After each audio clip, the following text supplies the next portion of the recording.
อดีมื้อนี้บ่าวแก้วกะมาเตซิโนพี่น้องเนาะมาเทซิโนก็เลยแวะเบิ่งอ่าเฮือนซานโพสร้างสากลพี่น้องเนาะก่อนสิกายเมื่อดงเห็นก็ได้โอ้ยผ่าไปนี่ก่อแล้วเนาะพอแล้วได้ข้างนี้พี่น้องเอ้ยเราก่อพอโตยอมรับว่าเราก่องามโพสร้างไปใส่ซะพอช่างเห็นเข้าดงอย่าง โอ้ตอนเช้าน่ะเฮ็ดเวียกนำกันบ่ ฮะ ตอนเช้าเฮ็ดเวียกนำกันบ่ บอก เราบ่ได้เฮ็ดอ๋อได้เฮ็ดนี่เราสิไล่แบบใดพอ โอ้ยเราให้หมดนี่6 แสนนี่ก็ของเดียวนี่ ฮะ 6 แสนเพิ่นให้ หมดห้องนี่ได้ หมดห้องนี่6 แสนเพิ่น พี่ฮัมเอ้ยมาพี่อันน่ะ ที่ อยากให้เจ้าไปซื้ออันน่ะ M100 เด้อ M100 แล้วก็สปอนเซอร์เจ้าอยากกินหยังเจ้าซื้อเลยเด้อ ได้ขอบขอบใจละลาย โดย ให้ร่ำให้รวยเด้อ โดย คนใหญ่ใจดีก็เลย โดย รวยเลยก็ให้รวยเติมอีก โดย เพื่อช่วยพ่อแม่ประชาชน เพื่อนเราบ่อยู่บัดนี้เนาะ บ่อยู่มีแต่ไปจักไปใช้บ่จัก ก็เราว่าไปเฮ็ดเวียกอยู่พุ่นด้วย อ่า บ่เห็น เพิ่นบ่หาแนวกินให้เจ้ากินเลยบัดนี้บ่ บ่ได้หา แต่ละมื้อน่ะเราบ่ได้หาให้เจ้ากินบ่ บ่นะบ่เห็นแล้ว อืม จักเราไปไหนมีจับรถจักรไป แล้วเจ้าสิกินหยังบัดนี้ มีแต่ข้าวแล้วก็นี่น้ำตาลนี่เห็นน้ำตาลอยู่นี่ในกระปุกนี่ พอโตกินข้าวกับน้ำตาล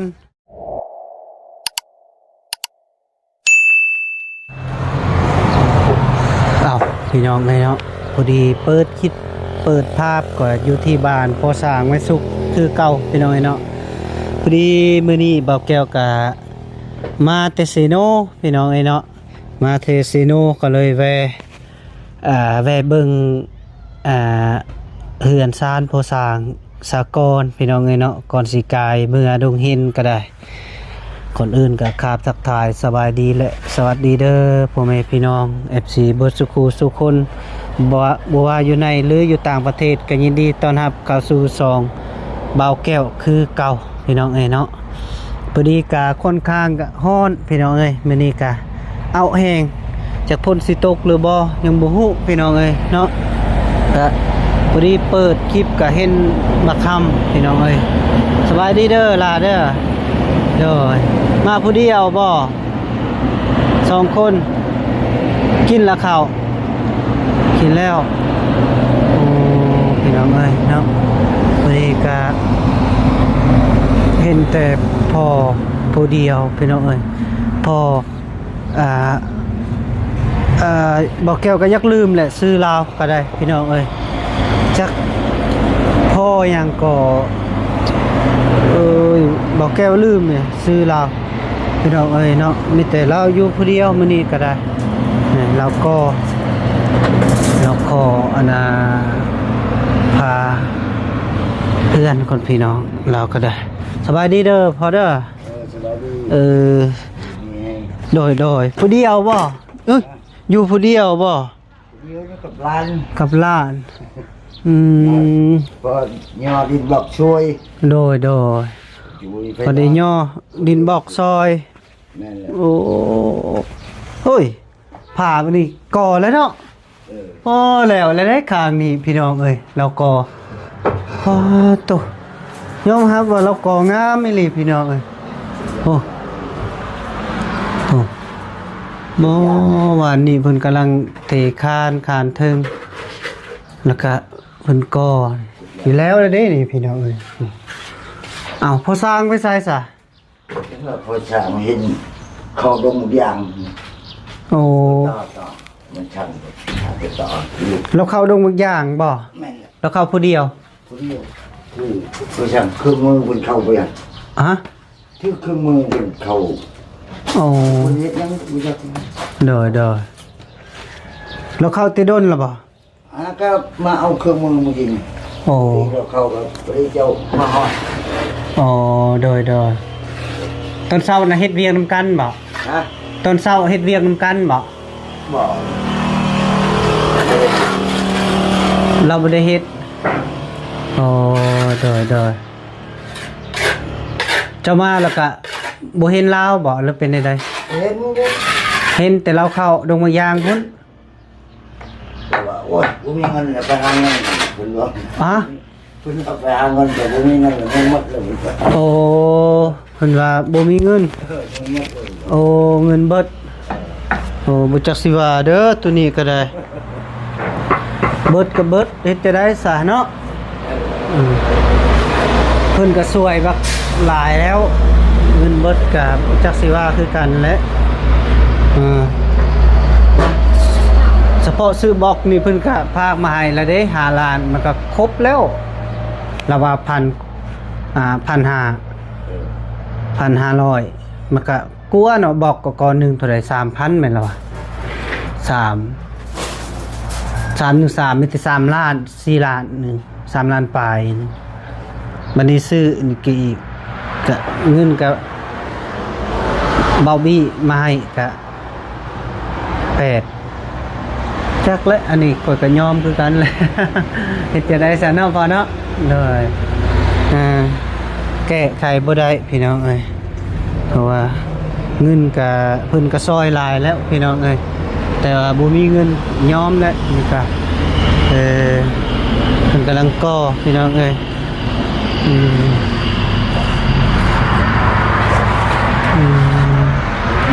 ไปหาเงินก่อน เลยพ่อนี่ไปค่อยนี่พอบ่ได้ยินได้เจ้า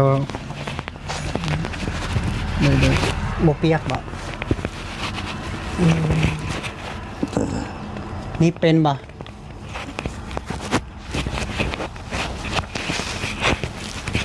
ได้บ่บ่ได้บีบอีกหัวมันบีบคลิปทำบีบไปพอเท่าไปครับได้บ่พอ ได้เลย โอเคเพิ่นว่าบ่มีเงินติ โอ้ยเงินไปหาเงินตัวแล้วอ่ะเดี๋ยวยังว่ะโอ้ยเงินจะเก็บเลยว่ะ โดยบ่มีเงินจะกีบ แต่ว่าเด้อเขาว่า โดย มีเงินก็โอ้แล้ว แม่ เจ้าก็ไปหาเงินก็ ไปหาเงิน ไปหาอยู่ไสอยู่โรงยาง เข้าลงยางพุ่นบริพุทเข้าฮอดตามเบิ่งเงินบ่ฮอดจะลงยางเจ้าก็มาหน่อย แม่ ขี่รถจักร บ่ฮู้เลยแต่เช้านี่เราไปไสซะ ฮะ แต่เช้านะ ก็บ่ฮู้จักเพิ่นไปไสแต่เก่าก็บ่จักจักว่าไปไสบ่จักเลย บ่ฮู้เลยเนาะ บ่ฮู้ แม่สุกได้ซะ ฮะ แม่สุกได้ซะ พูนคืออยู่เชียงนาพุ่น ไปถึงหน้า แม่นแหละอยู่เชียงนาพุ่นแล้วแต่ คนนี้เนี่ยลูกเจ้าบ่ ร้าน ล้าน นั่นแหละ ล้านอายุจักปีแหละ แบบ12นี่แหละ 12 ปี เออ มาซอยเฮ็ดเวียกลูกของลูกเจ้าบ่นี่ ฮะโอ้ ให้สิแข็งๆนี่เด้อเตี้ย โอ้ ให้แข็งๆนะอย่าเฮ็ดงาน เดี๋ยวมาเฮ็ดเวียกซอย เรียกนี่แห ซอ ละ ยปู เพื่อให้เป็นนี่แหละตอนนาเลยบ่ได้ลงเรียนแล้วไปยอบ บ่ได้ลงโรงเรียนบ่มื้อนี้ครับ บ่ได้ลงแล้วไปย่อชอย ได้ลงมาย่อซอยติ พอเตือหน้าเลยยันว่าได้เป็นแน่เป็นเฮ็ดหูยักแน่จักเล็กจักน้อย โดยค่อยก็บ่มีหยังมาซื้อมาตอนได้พอเอ้ยเพราะว่า มีแต่ขอบใจ ข้อยคิด เป็นหยังหรอก ข้อยคิดเจ้าบ่ได้มาหั่นนะค่อยก็หากมาแต่เซโน ไปเบิ่งอ้ายเพิ่นบ่สบายอะนะรับเข้าห้องหมอแล้วก็เลยไปเยี่ยมเพิ่นก็ก่อยซองเบิ่งที่พุ่นแล้วก็เห็นเจ้ากออยู่ก่อยก็เลยแวะมาหาคันบ่เห็นเจ้าข่อยก็บ่ได้แวะแล้วอะ เป็นเขาลงยามพูดพอช่างเป็น แนวนะเขาดงยางเนาะ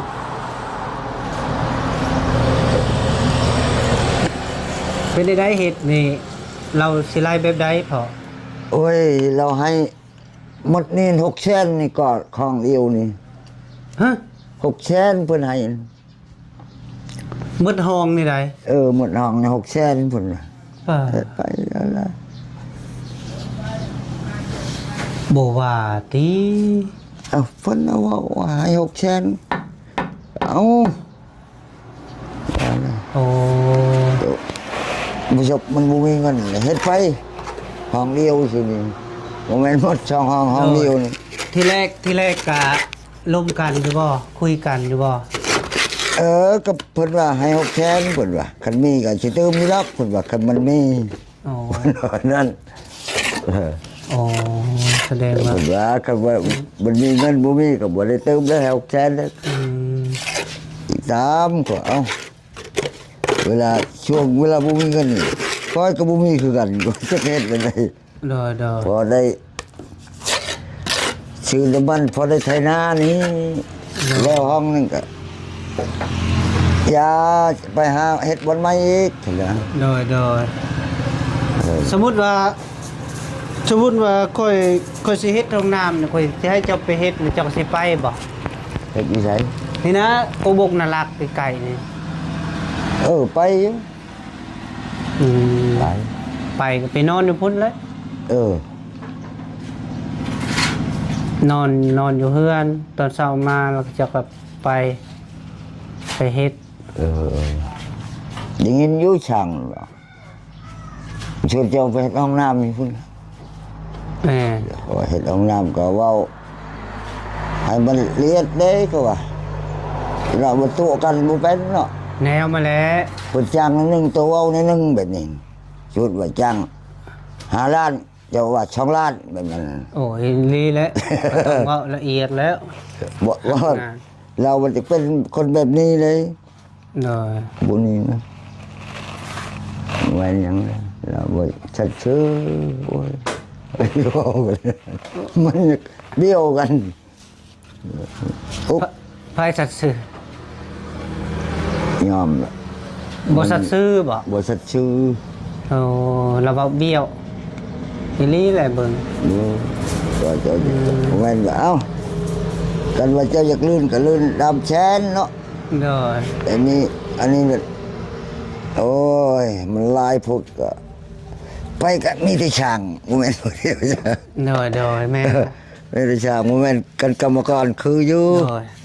ค่อยน่ะสิเฮ็ดเป็น3ห้องค่อยน่ะ เออ ห้องน้ำน่ะสิเฮ็ดใหญ่ซำนี้แหละ3ห้องนี่แหละ เอ้ย เฮ็ดเป็น3ห้องเฮ็ดเพื่อไว้อะนะเพราะว่าให้มื้อหน้ามื้อในคันมีเงินก็ว่าสิซื้อตู้แช่หยังอะนะตู้ซักผ้านะมาปะ แม่นอยู่นะ แบบนั้น แต่ก็เบิ่งก่อนพอเอ้ยคันว่านั่นก็ค่อยก็สิมาหาอยู่ดอก เออ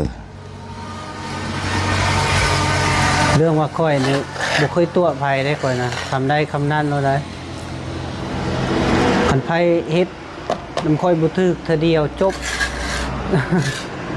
ค่อยนะ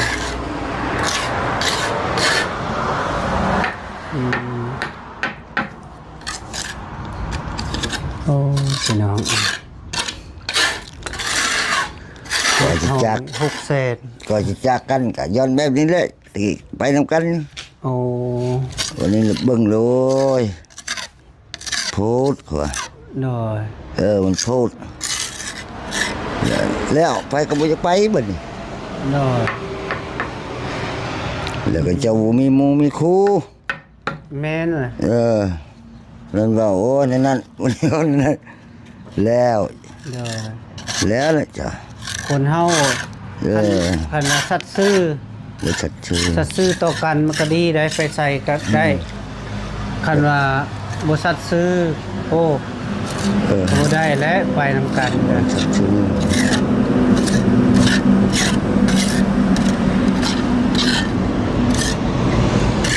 ดอย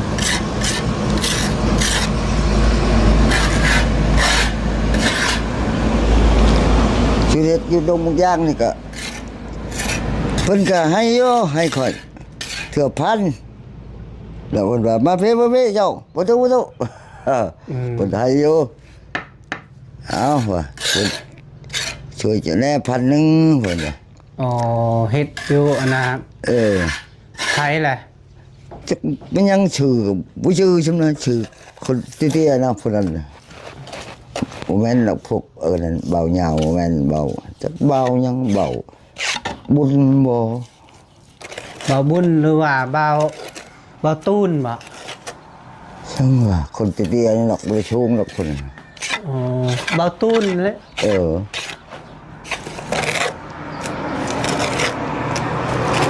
อ้าวที่แรกน่ะไปเฮ็ดนำกันน่ะบ่ได้อันน่ะปรึกษากันบ่จางเท่านี้เท่านั้น โอ้ยปรึกษาก็ปรึกษาแล้ว อ๋อ ปรึกษา ที่แพ้ผู้จากได้ อ๋อ ปรึกษาก็แม่นอยู่ว่าคือก็คืออยู่แต่มันบ่คือกันนะ โอ้มันบ่คือเนาะกำลังเนาะ ว่าคือแต่มันบ่คือ โอ้พี่น้องเอ้ยเป็นจังซี่เนาะ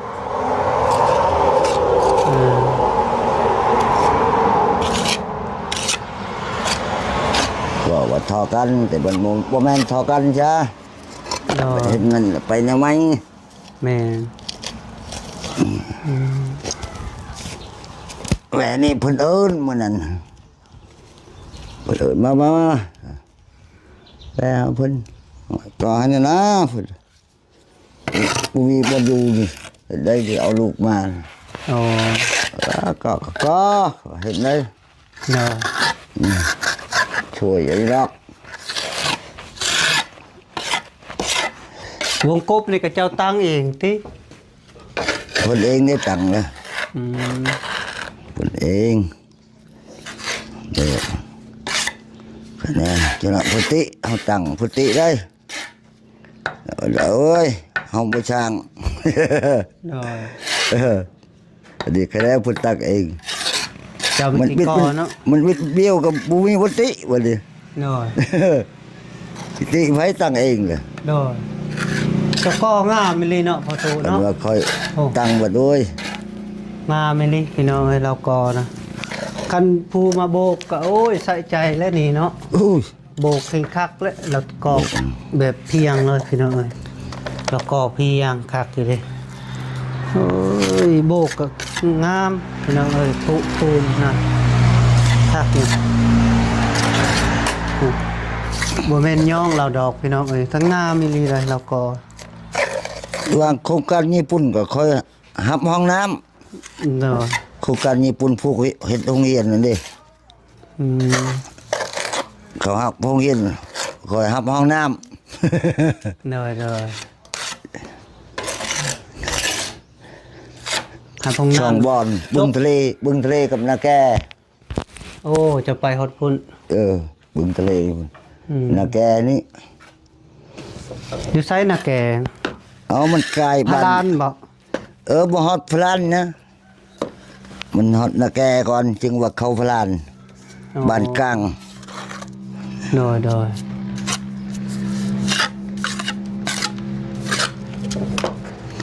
นอนอยู่พุ่น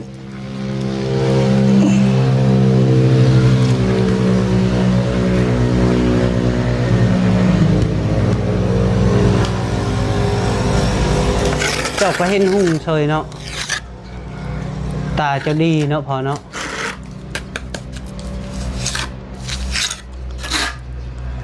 แล้วก็พี่น้องคักไปเลยจะได้บอกแก้วบ่ได้ซื้ออันนี้กินเต็มร้อยพี่น้องลูกชายเจ้านะขับรถได้บ่ ฮะ ลูกชายเจ้าเราขับรถเป็นบ่ ลูก ล้านเจ้ากินนี่นะ บ่เป็น อ๋อก็เดียวว่าเป็นสิเอาเงินให้เราไปซื้ออันนะM100สปอนเซอร์นี่นะ เอาย่างบ่ซื้อเองนี่ โอ้ให้เราไปซื้อเนาะเบอร์ เตี้ยเอ้ยเตี้ย มาพี่ฮัมเอ้ยมาพี่อันน่ะ ไปซื้อ อยากให้เจ้าไปซื้ออันน่ะM100เด้อM100แล้วก็สปอนเซอร์นะเจ้าอยากกินหยังเจ้าซื้อเลยเด้อแล้วก็ซื้อน้ำตุกน้อยอ้ายเด้อตุกนึง น้ำกิน น้ำกิน น้ำตึกน้อย เอาหัวเสื้อเด้อทำเด้อเบิ่งไอ้เบิ่งนี่ก่อน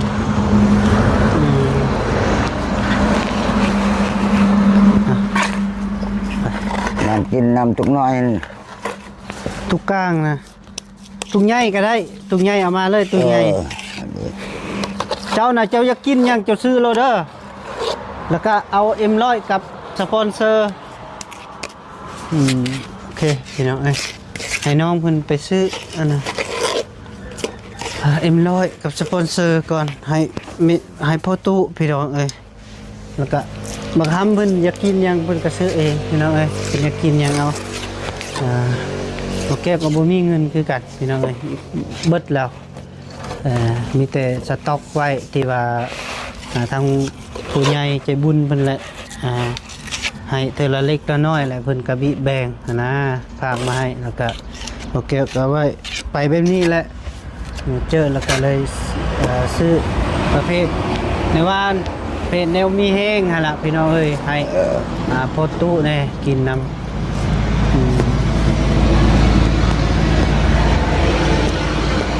ผู้สร้างบ่ได้ซื้อM100มาให้เจ้าบ่แต่ละเทื่อ บ่เลย บ่ซื้อโอ้โดยกาแฟหยังก็บ่มี บุมีคนว่าบุมีเงิน บ่มีเงินแล้วว่านะ ว่าบุมีกาแฟเลยว่าบุมีเงินบ่รู้คนว่าบุมีก็อย่าบุมีก็ว่าเห็นได้มันนั้นมีหลังยาโดยก็จะไปเฮ็ดอยู่ห้องน้ำค่อยบ่ให้ขาดดอกค่อยบ่ได้ขี้โม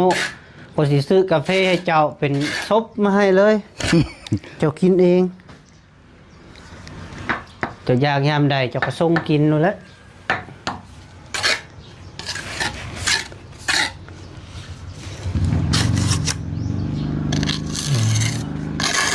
เนาะ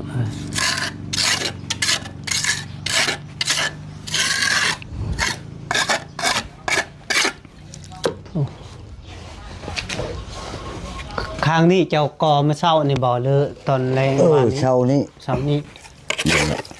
เจ้ายังสิเทคานบ่นี่นะสิเทคานเทอยากให้มันแน่นแน่คานบนเดียวครับเทคานช่องคานให้มันประกันมืดนี้ผู้สร้างจางเราว่าผู้สร้างจาง600,000กีบพี่น้องมืดนี้โอ้มืดทองเดินกีบอยู่ละก็ไปเฮ็ดชายแดนลาวเวียดก็ไปมันจะไปบ่ไปอยู่แถวบ้านเชนเกาะแถวบ้านแดนวิไลมันจะติดกับชายแดนลาวเวียดแวอยู่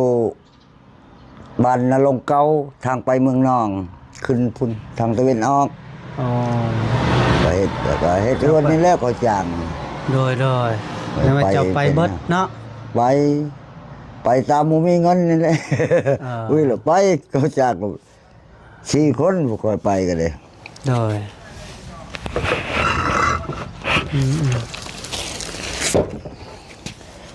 ว่ามันไปใส่กับพอได้เห็นบ้านนั้นบ้านนี้พอได้ลืมได้เคยกันโดยเราทั้งนั้นบ่เป็นเว้าเล่าเด้เท่าใดบ่เป็นจะเว้าเล่าแล้วรถเบิ่งซื่อฟังซื่อเท่าใดล่ะบ้านเช็ดเกาะทิศเวียดชายแดนลาวเวียดเจ้าคือบ่เว้าเวียดเขาเว้าเวียดเป็นลาวเขาบ่เป็นเว้าความลาวย้องจะลงห้องมาก็แพทย์ถามยังบ่จักแนวตอบเลยพูดใครเบี้ยเนาะใครเบี้ยว่าพาเบี้ยดอนซึกตาบัดนี้ตาผู้ชาวแล้วชวนเพิ่นไปกวดอยู่ห้องหมอเมืองน้องแล้วแพทย์ก็ถามจะเจ็บสิใช้บ่จักแนวเว้าเลยบ่จักภาษาลาวนี่แล้วเพิ่นบ่ตอบเจ็บอยู่เฮือนแล้วดีแต่บ่ค่อยแล้วถามว่าเจ็บสิใช้เราภาษาเราถึงแล้วว่าภาษาเราให้แพทย์ฟัง เอาเจ้าน่ะเข้าใจบ่ภาษาเขาอยู่พุ่น บอลเข้าใจบอลบ่เข้าใจก็มี โอ้ มันเว้าบ่คือกันต่าง โอ้ เราถึงอยู่ต่างกัน โดย ทั้งนั้นเราถึงทั้งนั้นเว้าปนภาษาเวียด โดย เราถึงทั้งนี้ว่าปนภาษาลาวจังได๋บ่คือกันตัว จะไปอยู่จักมื้ออยู่หุ่นน่ะ ฮะ จะไปอยู่จักมื้อ อู้พอดี2 ปีอยู่พุ่น นู่ บ่แม่นมีเมียอยู่พุ่นบ่ บ่วุ่น เออ2 ปีต้องมีเมียน้อยติ คันว่าอยากเอาก็ได้เอาอยู่คัน โอ้ ว่าเอาแล้วยันมันบ่ได้เมื่อบ้าน บ่ได้มัน แต่ว่าใจนี่อยากลมอยู่บ่ เออ บ่แม่นรักลมบ่จ๊ะ ลมอยู่ลมพอลือเคยกันน่ะนะ เห็นบ่ เพราะว่าหักชา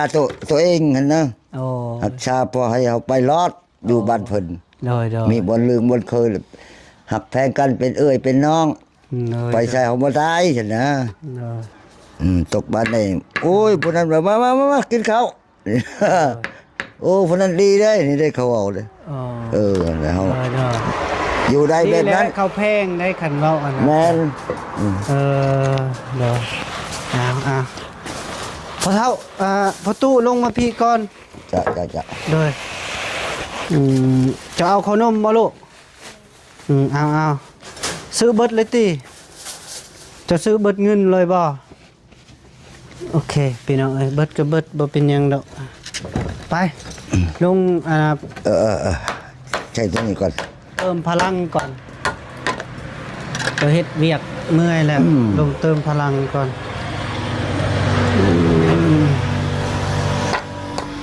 น้องพอดีให้บักคำไปซื้อพี่น้องเอ้ยซื้อ100กับสปอนเซอร์น้ำสมบอกแก้วผมสิให้พ่อตู้กินพี่น้องเอ้ยต้นเรามาเฮ็ดเวียกเพิ่นผู้สร้างเราว่าบ่ได้กินหยังกาแฟก็บ่ได้กินหรอน้ำก็บ่ได้กินก็บ่เป็นหยังให้เราลงบำรุงก่อนพี่น้องเอ้ย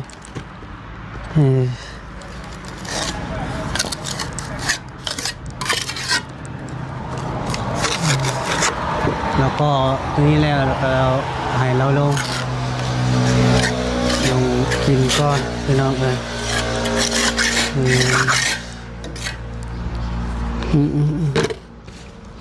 กระบาบกระบอเราเบิดทองใน600,000พี่น้องเอ้ยเสียเวลาที่มาอันแล้วโอ้ยค่อยๆได้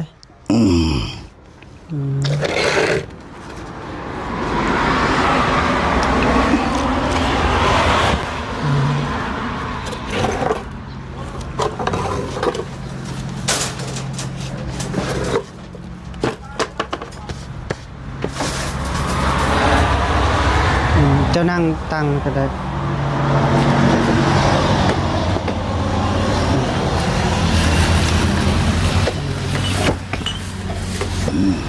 กินป่นได้อยู่ที่ ฮะ กินป่น ได้ขอบใจละลาย โดย ลำให้รวยเด้อ โดย ผู้ใหญ่ใจดีก็เลย โดย รวยได้ก็ให้รวยเติมอีก โดย เพื่อช่วยพ่อแม่ประชาชน โดย ให้โชคให้มันให้มีอายุมันยืน โดยสาธุพอตุกินเลยให้เจ้ากินเพราะว่าเจ้ายังบ่ทันบำรุง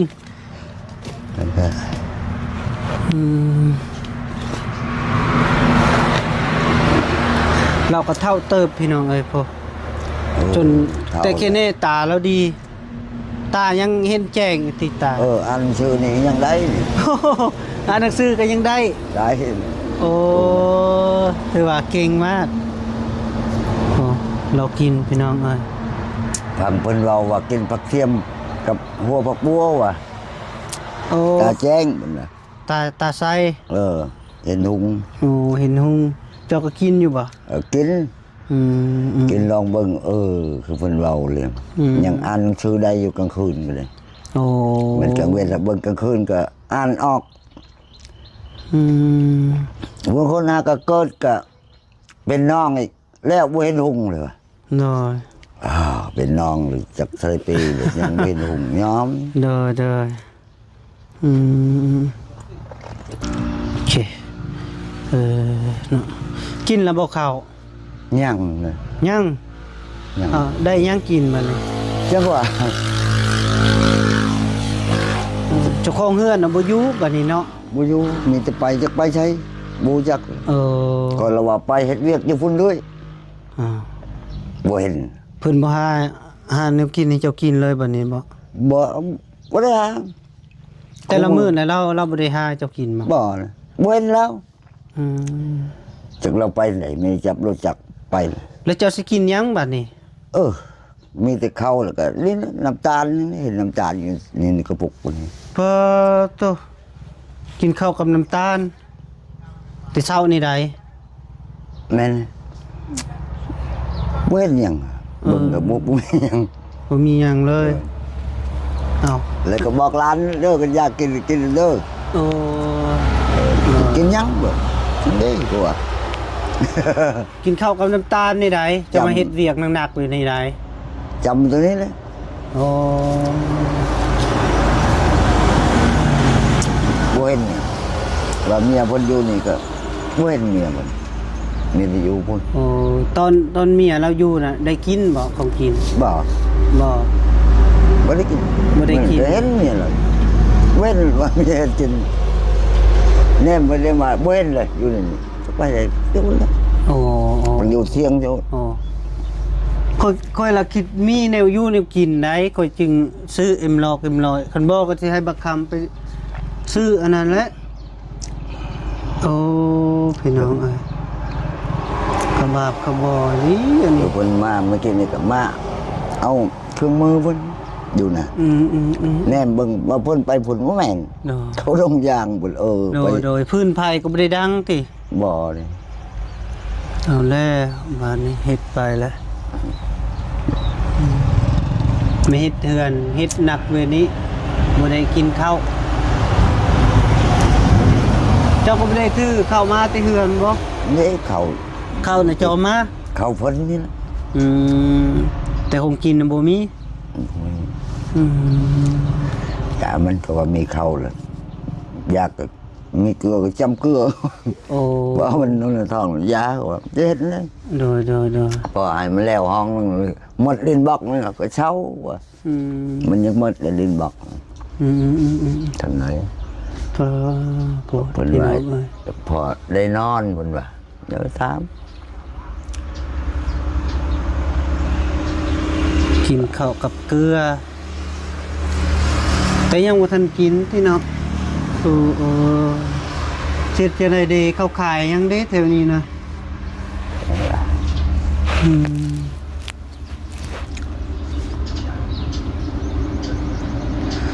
มีแต่ว่าค่อยเอาเงินให้อีกเด้อเจ้าซื้อมีมาลวกก็ได้เด้อพอตู้เด้อ จะ ซื้อมีมาลวกจัก2ห่อก็บ่มีเงินอ่ะ สมมุคนใจหลาย โดยซื้อมีก็ได้ซื้อไข่ก็ได้เอามาต้มมีบอกกระปอกกระไผ่ มีก็ไป โดยมีแต่ต้มกินเด้อ แม่นแหละ โดย ต้มกิน ก็ไปซื้อไข่ซื้ออหยังมาต้มพอดีจำบ่กินได้ข้าวกับน้ำตาลมันก็บ่คักนี่ โอเค กินกับเกลือพ่อมันว่าโอ้ตายตายกระบาบพอ เห็นว่ากินข้าวกับจานมันดีไอ ไผเว้า ดีไอ ไผเว้ากินข้าวกับน้ำตาลดีไอ เขาเดียวได้ยัน เออ มันเขาไอกินน้ำเพิ่งมันเช่าเลย น้ำผึ้งน้ำแม่นน้ำตาลบ่ได้แม่นได้สมมุติว่าน้ำตาลน่ะมันเป็นน้ำอ้อยได้พอถ้าเรากินหลายมันจะเฮ็ดให้เฮาน่ะเป็นไอ เนาะ โดย กินแบบ คันเจ้าบ่เชื่อเจ้าลองกินดูน้ำอ้อยน้ำปั่นดอกข้าวปั่นน้ำอ้อยน่ะคันว่าเฮากินแล้วมันเป็นไอเลยได้มันพิษอีหยังเลย มันบ่ดีกับน้ำตาล กิน นะ น้ำเพิ่งจะเข้ามาใช้เหมือนนั้นหน่อยเดียวเห็นในกระปุกในร้านว่า นี่วันน้ำผึ้งใช้น้ำผึ้งก็น้อยๆเดียวนี่ อืม ผ่านยกก็ช่องนี้วนอยู่ในกระตุกยอมหมดเลยหลานเอาใช้น้ำผึ้งเอากินหมดแล้วก็คอยให้ดีไอกินตอนนั้นก็ไม่ได้ไอเลยโอ้ก็เป็นยาเลย โดย ฉันนอนกลางคืนไอ โอ้ยโดยไม่แต่เจ้า ให้ร้านจะไปซื้อเจ้าดังไฟปักพรก่อนสะก่อน พัก ปักพรกินข้าวกินน้ำสะก่อนเด้อ แม่ คอยก็สิได้กลับปะก่อนพอเอ้ย จ้ะ ประตูคอยสิได้กลับปะ มีแห้งเอา โดย เออ มีหยังก็สู้ๆบ่เป็นหยัง จ้ะ เพิ่นนี่ก็สมมุติเบิดนี่ก็600,000ก็โพดแท้เนาะ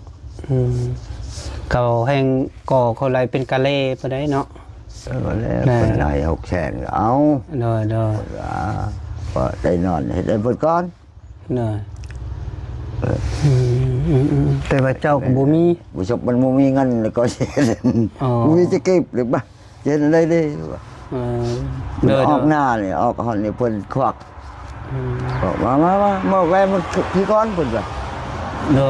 ยมีแต่จังซั่นเด้อ จ้ะ อย่าโซมาร่ำรวยอยู่ดีมีแฮงเด้อพ่อเด้อ จ้ะ โดยมีหยังก็สู้ๆต่อไปก็ เจ้าก็ให้ร่ำให้รวย โดย ให้อยู่ดีมีแห้งให้มีอายุมันยืน โดย เจ้าแก่ใจดีก็คือกันให้ร่ำให้รวยรวยบ่ได้ให้รวยกว่านั้นอีก โดย ให้อยู่ดีมีแห้งให้มีอายุมันยืน โดยขอสาธุให้รวยแน่เนาะกะ อย่างว่า แบบนี้แหละก้อยกะที่ว่าก้อยกะเป็นสะพานบุญคือกันกะเห็นกะเอาให้อะนะก้อยกะบ่ได้มีคือกันแต่ว่าก้อยมีน้ำใจก้อยมักด้านนี้ก้อยเฮ็ดไปโดยดีมีแฮงพอเอ้ย